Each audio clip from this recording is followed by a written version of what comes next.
I love books.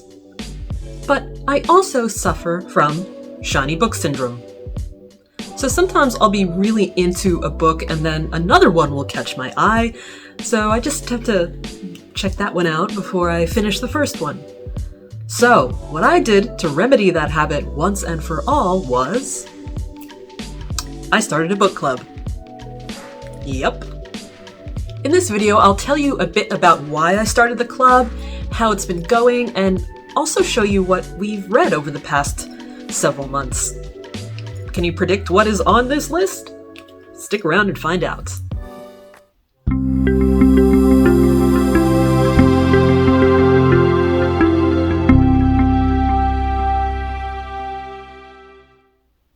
Hi, I'm Leslie, and I am a life coach based here in Brisbane, Australia. As a life coach, it's super important to me to do my homework. And part of that homework is to stay up to date on what is impacting the zeitgeist of personal development. And I do that in a lot of different ways. But my favorite has always been by reading books. I prefer reading hard copies because for me it's, that's my me time. I've got both hands occupied, I can annotate, I'm focusing on just the one thing. It sets a good example for my daughter as well. I also like to loan them out to clients sometimes, and it's just a nicer feeling. There's also a more tactile satisfaction for me than reading an ebook. And I love audiobooks as a concept, but for me, it's not the most optimal way to retain information, especially if I'm also doing something else. I host a monthly book club called the Vanguard Book Club for Personal Development. I like the use of Vanguard in this context because we are a group of people getting together to achieve an aim. And in this case, it's sharing our thoughts on some of the ideas presented in these books, talking about what we like or maybe don't like about them, and helping each other use some of these insights to live more fulfilling lives. I meet a lot of people who like buying personal development books, but then they either don't read them or they might find a book and expect it to change their lives forever. But the fact is that no single book will ever apply 100% to one person's specific context. Like, I'm never going to find a book titled The 7 Habits of Highly Effective Leslie. It's just not going to happen. So having a community of people to discuss these books with, or even debate about them sometimes, friendly debate, is a really good way to challenge our own sensibilities and see what actually rings true for us. I run the group through meetup.com, and we meet right here at Leslie V Coaching headquarters, just in the boardroom up there. And we also meet online at the same time. So it's a hybrid session, which is great because we get people plugging into the Zoom chat from interstate or from other countries. Or sometimes people just can't attend in person or they just don't want to. Which also makes it pandemic-proof. As I show you what we've been reading, I'm not going to speak in depth about each book because, and I want you to hold me accountable for this, I will record a review video for each one of these titles at some point in 2022. So if you know which one you want me to start with, leave me a comment or get in touch so I'll know what to prioritize. Alright, so what have we been reading? I launched the club in May of 2021, and the book that I chose for our inaugural meetup was this one. Think Like a Monk by Jay Shetty. It was relatively fresh out of the oven at the time, and a lot of people were still buzzing about it. And that's one thing that's important to me in a selection. Keeping things current so that we're looking at it from the lens of today for the increased relevance. I chose this book for meeting 1 to generate sustainable interest, but what I've done for meetings since then is nominate the next month's book. So people can voice any potential concerns or objections they may have, and I'm also very open to suggestions of what books to nominate. I don't want to just bash people over the head with books that I want to read and expect that everyone's going to love them. Our book for June was this one, and it's a biggie. Atomic Habits by James Clear. There we go. For this one, I did plan a couple of tasks for everyone to do, and it was great. We talked about habit formation, habit stacking. Some people volunteered to take insights from the group about habits that they were trying to break. So there was very good interaction between the in-person and online attendees. It wasn't a group coaching session, but people left with practical tips that they could implement right away to make tiny adjustments to build better habits. Our book for July was this one, Dare to Lead by the incomparable Brené Brown, who I absolutely love. This one led to a great discussion about leadership, not just at the corporate level or some other prepackaged notion of authority, but also in our community projects and our personal lives. Our book for August was Everything is Fucked, a book about hope by Mark Manson. I had read this book previously, but reading it a second time, knowing I was about to discuss it with people, made me look at it in more depth. And we had a good discussion about the concept of hope and how it drives people's thinking and decision-making, sometimes for the better, sometimes for the worse. I actually have a little collection of personal development books with the word fuck in the title. And there are more than you may think.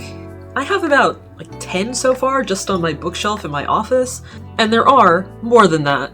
And using that word on the cover of a book may seem like a cheap attention grab to some people, and that is a fair critique, but what I like about actively collecting these books is how it illustrates the changing tide of some branches of personal development moving away from the culture of toxic positivity. And if you have worked with me or have seen any of my social media content, you know that I do not do the positive vibes only thing, because that's not reality. Our book for September was Grit by Angela Duckworth. This one is all about perseverance and how achieving success in any area has a lot more to do with commitment than talent, perseverance than natural skill. I remember referencing some of Duckworth's work back when I was teaching at my last university job. She has also done a great TED Talk that you should check out. This one was already a favorite for some of the attendees, and it's one that I had been meaning to read for so long, but, shiny book syndrome. It is really important to me to nominate books by authors from a variety of backgrounds so that we're not always being bombarded only by concepts that come from cisgender white men. Not that being one is anything to apologize for, of course, but in personal development, those voices often drown out the very important perspectives of people who have experienced life in a very different context and who see things through a very different lens as a result. And that's something I touched upon a long time ago in my review of No Excuses by Brian Tracy. There were 77 different people cited or referenced in this book. The named women were Helen Keller, Eleanor Roosevelt, Brian Tracy's own daughter, Christina, Miss Manners, her pen name, not her real name, Judith Martin, and Bridget Jones. who is not a real person. When it comes to people of color, Francis Fukuyama, Israt Khan, and Buddha. Not even like a token mention of Dr. Martin Luther King Jr.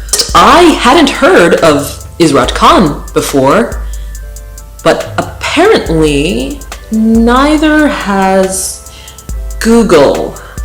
The context in which these books exists matters a lot, because they can have a huge impact on the well-being of communities. And speaking of community, our book for October was this one. Lost Connections by Johann Hari. The subtitle here is Why You're Depressed and How to Find Hope. Any book that claims to have the solution for depression always makes me a bit skeptical. And before I started the book club, I had tried to read this book a few times. But I struggled to get past the first couple of chapters because I thought, is this book just gonna yell at me about being on antidepressants because they don't work? I'm very open about my use of SSRIs, particularly for my PMDD, and I don't believe that they work for everyone. So I still really wanted to read this book in full because it was recommended to me by my husband, and I trust his judgment. Yes, the book does take a very critical look at antidepressants and how overprescribed they are, but it's actually about a lot more than that. And when we talked about it at our meeting, we had developed such a great rapport by that time that people could be open about their experiences with depression and about their feelings of disconnection from things that give life meaning. And what better way to engage with a book about connection than through actually connecting with people? November's book, I was so on the fence about nominating this one for various reasons. But in the end, I thought, I have this book, I've had it on my shelf for like a year or something. If I'm gonna read this and discuss it with people, this is the perfect platform for it, because it's a bit controversial, and I'm an advocate for having tough conversations. And that book was Cant Hurt Me by David Goggins. David Goggins is a controversial figure. There are things that I like about him, but there are some things about some of his views that I find very problematic and potentially quite damaging. One reason I was reluctant to nominate this book was that I knew that at some point it would mean having tricky conversations about race with predominantly white Australians. I'm an activist. I spend so much of my time outside of my coaching, outside of the book club, fighting for social justice, racial justice, human rights. And I didn't want to present like a watered down version of very important issues to the book club, but I went ahead and did it. And I'm really glad I did, because it showed me the true power of this little club. I had more than one person say to me that they didn't want to read the book, that they don't really like David Goggins, but that this was the only way that they were going to commit to reading it. So they were quite willing to engage. So we had a great discussion which really challenged me as a facilitator to make it one that was productive, respectful, and that left people with something useful to think about relating to some pretty challenging topics. We took a break and didn't meet in December, but we are back for 2022. We have a meeting starting this month. I'll put the details down in the description for this video, and we will continue meeting monthly. So if you want to check us out, find us on Meetup, and you can only access the Zoom link if you RSVP. If you're in Brisbane and want to come in person, contact me directly and I'll let you know if we still have space or any COVID considerations. And if you don't quite finish the book in time, that's okay too. That's one of the great things about this genre. It's all about the insights, and you don't have to worry about spoilers and stuff like that. You can pop in and just listen. You can keep your camera off, remain anonymous. Everybody wins. Alright, again, I'm going to review every one of these books for my channel this year. So tell me where you want me to start, and remember to subscribe to my channel. Bye-bye. Thank you for watching, and if you found this video helpful, make sure to give it a big thumbs up and share it with someone else who can benefit from it. Subscribe to my channel and hit the notifications bell so you know exactly when I've uploaded a new video. You can also book a free life coaching session with me through my website, leslievcoaching.com, and we can work together online or right here in my studio.